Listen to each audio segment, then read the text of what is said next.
I should have stayed in the truck. I didn't expect to hear what I heard. Loud. Slurred. Laughing. He's so obsessed with me, I could cheat on him in front of him, and he'd blame himself. Laughter. A few gasps. Then more laughter. I stopped cold, just outside the double doors. A group of her coworkers stood in a semicircle inside. She was at the center, drink in hand, eyes glassy, that smug half-smile she wore when she thought she was untouchable. One of the guys, tall, corporate haircut, the type that says, "I do CrossFit and collect HR complaints," nudged her. That bad, huh? She sipped her cocktail. He thinks devotion means weakness. It's actually pathetic. I could do anything and he'd still come crawling. I didn't flinch. Didn't storm in. I didn't need to. I already knew everything I needed to know. I turned around and walked back out the same way I came in. By the time I got home, the plan was already forming. Not rage. Not revenge. Just precision. Cold, unshakable clarity. She stumbled in around 2:30 a.m., heels in one hand, phone in the other, laughing to herself. The locks were already changed. Her clothes, neatly folded, sat on the porch. Her name was off the lease. Credit cards canceled. My lawyer already had the email draft queued for the divorce filing. She tried calling. I ignored it. The next morning, 77 missed calls. A few texts. "I'm sorry. I didn't mean it. I was drunk. You're overreacting. Can we talk?" "No, we can't. Because here's the thing, sweetheart. I wasn't obsessed. I was just committed, loyal, maybe even blind. But I'm done now. And the thing about being done? There's no coming back from it. They say silence is louder than screaming. That morning, my silence could have shattered glass." She showed up 2 hours later. Makeup smudged, eyes red, hair a mess. Not the carefully curated Instagram perfect version of herself, but the real her, panicked, disheveled, clinging to the delusion that tears could patch what she torched with a smile. She pounded on the door like it still belonged to her. "Babe, please. Open the door. I messed up. I know I messed up." I stood in the kitchen, coffee in hand, watching her through the window like she was some solicitor trying to sell snake oil. "I was drunk," she sobbed, arms flailing like a bad actress who just realized the camera was still rolling. "You know I didn't mean it." Yeah, she meant it. Drunk words are sober thoughts. Every honest man knows that. I didn't open the door. Didn't even flinch. Just turned around and let her cry into the morning fog. By noon, the calls slowed. By nightfall, they stopped completely. Then came the flying monkeys. First, her best friend, Rebecca. The one who always referred to me as such a good guy in that tone that made me sound like a neutered puppy. "Listen," Rebecca said when she called. She's been crying nonstop. She knows she screwed up, but this is a marriage. You guys don't just walk away over one mistake. I almost laughed. One mistake. I asked, "Is that what she's calling it now?" Because it didn't sound like a mistake when she was bragging about it to her coworkers. It sounded strategic. Rebecca stammered. "She was just drunk." "No," I interrupted. "She was honest. And now I'm sober." Click. That evening, she posted a story, just text on a black background. Some people throw everything away without a conversation. I guess love isn't always enough. Oh, how poetic. She always did love weaponizing guilt, wrapping it in ribbons of victimhood. But I wasn't playing anymore. Let her spin her tales. Let her rewrite the narrative for people who weren't there. I had receipts, literal and metaphorical, and I didn't need to defend myself. I had peace now. But that was just the beginning. Because the real fallout? That came when the guy she flirted with, the one she always swore was just a colleague, started ghosting her. Apparently, even the office dirtbags don't want to be associated with a woman who proudly humiliates her husband for sport. And then, HR got wind of the recording. Because here's what she didn't know. One of her coworkers had been recording the moment for laughs. It made its way around the office faster than a rumor in a high school hallway. By the end of the week, her team lead had called her in for a discussion about professionalism. She wasn't laughing anymore. You know that moment in a song where the beat drops, and suddenly everything slows down, like time itself just realized something's off? That was her Monday morning. She showed up to work in a navy sheath dress, coffee in hand, acting like the queen of damage control. Smiles. "Good morning, yes." Like the hallway hadn't already swallowed her whole. But offices talk. Oh, they talk. And that recording? It wasn't just a whisper anymore. It was an echo. Passed around like a joke at first, until someone forwarded it to HR. After that, it turned corporate. The company issued a formal review of her behavior at the party. That's the thing about pretending to be a high-value woman. You don't get to slander your own home and still keep your seat at the boardroom table. Respect is currency, and she burned hers to the ground for a cheap laugh and a cocktail buzz. The irony? She didn't even see it coming. She thought she could spin it, cry it away, flirt it into irrelevance. But reality doesn't flirt back. By Thursday, she was pulled into a meeting with HR and legal. She came home quiet that night. Didn't knock. Just sat in her car for 30 minutes like she was waiting for the courage to be someone she'd already betrayed. I watched from the window. She was still trying to call me, voicemails like tiny grenades I refused to pick up. Please, I didn't mean any of it. You're overreacting. I was just drunk. Funny how she went from God complex to groveling in 4 business days. That weekend, mutuals started texting me. One guy from her department, let's call him Aaron, sent me a message out of nowhere. Hey man, I heard what happened. I just wanted to say, no one's judging you. If anything, people are starting to see her for who she really is. I didn't reply, but I appreciated it. Because I wasn't out for blood. I didn't need her humiliated. I just wanted the truth exposed, and for once, I didn't have to lift a finger. She did the damage herself. That's the most poetic part of betrayal. The wrecking ball is almost always self-inflicted. Meanwhile, I was busy, quietly moving my money into a new bank account, transferring utilities, reassigning the dog's vet records. She hadn't even noticed yet that I had removed her as an emergency contact.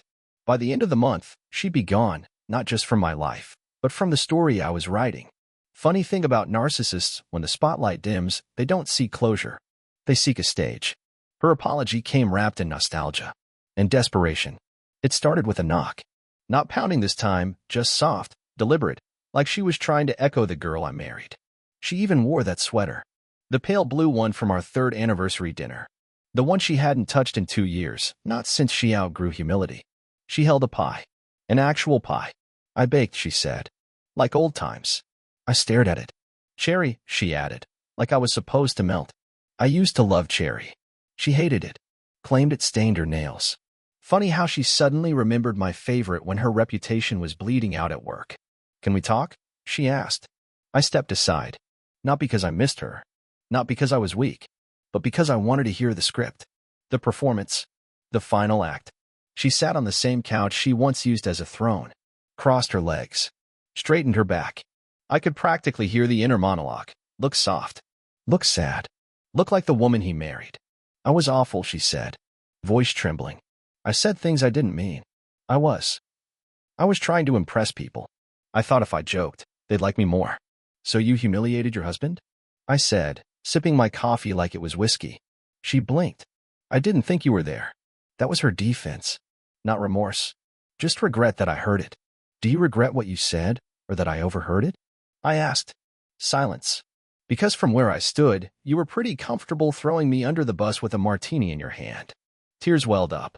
Practiced. Pretty. I was drunk. You were honest. She reached out. Touched my hand. And then she played the ace she thought she had, her mother. Mom's been worried about us, she said. She thinks we should talk to someone. Maybe counseling.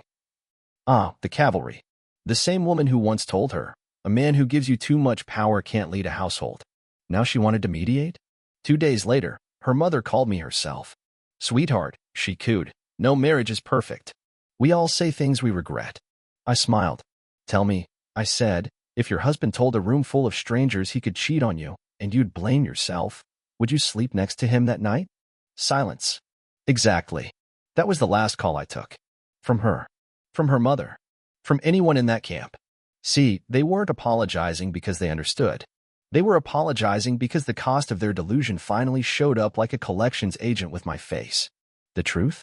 She never expected to be left. She expected fireworks, then forgiveness. She got a moving truck and a legally binding exit strategy. I didn't burn the house down. I just changed the locks, repainted the walls, and put in blackout curtains where her perfume used to hang in the air like poison. And man, did the silence feel like oxygen. No more walking on eggshells. No more passive-aggressive sighs when I worked late to keep the lights on. No more sleeping next to a stranger with a warm body and a cold soul. She was gone. And in her place? Peace. Real peace. The kind you don't recognize until you've been living under someone else's storm for too long. I started small. Fixed the garage door she'd been nagging about for months, but never once thanked me for fixing last time. Painted it black this time. Mad. Bold. Not for her. For me. Donated the wine rack she insisted we needed, but never used, unless it was a girls' night or some office charade where she played the domestic goddess in front of people who couldn't tell she hated dishes and me in equal measure. I started cooking again. Real food. Spices, slow-simmered sauces, stuff she said was too heavy for her figure. Turns out flavor tastes a lot like freedom. And I dug out the old notebooks. The ones I used to scribble in back before I traded passion for compromise. She used to say writing was a hobby, not a plan. Guess what? Now I had a plan and a publisher interested in my short stories. There was one about a woman who poisoned her own marriage with entitlement and thought apologies could erase intent. They said it had bite. I called it fiction. Sort of. My friends, the real ones, started coming back around.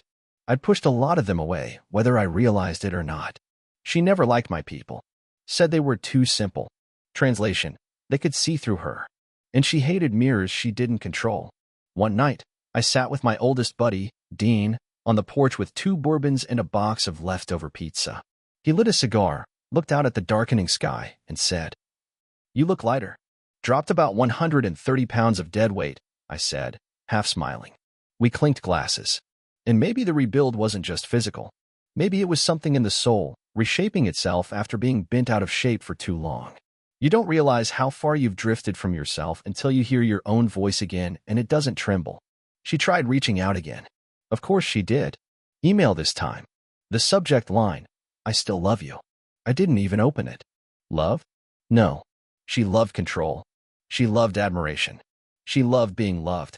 But me? She didn't even know me anymore. Didn't matter. I was reacquainting myself just fine. She waited exactly 83 days to try again. Long enough to hope the dust had settled. Not long enough to realize it never would. It was a Tuesday. Late.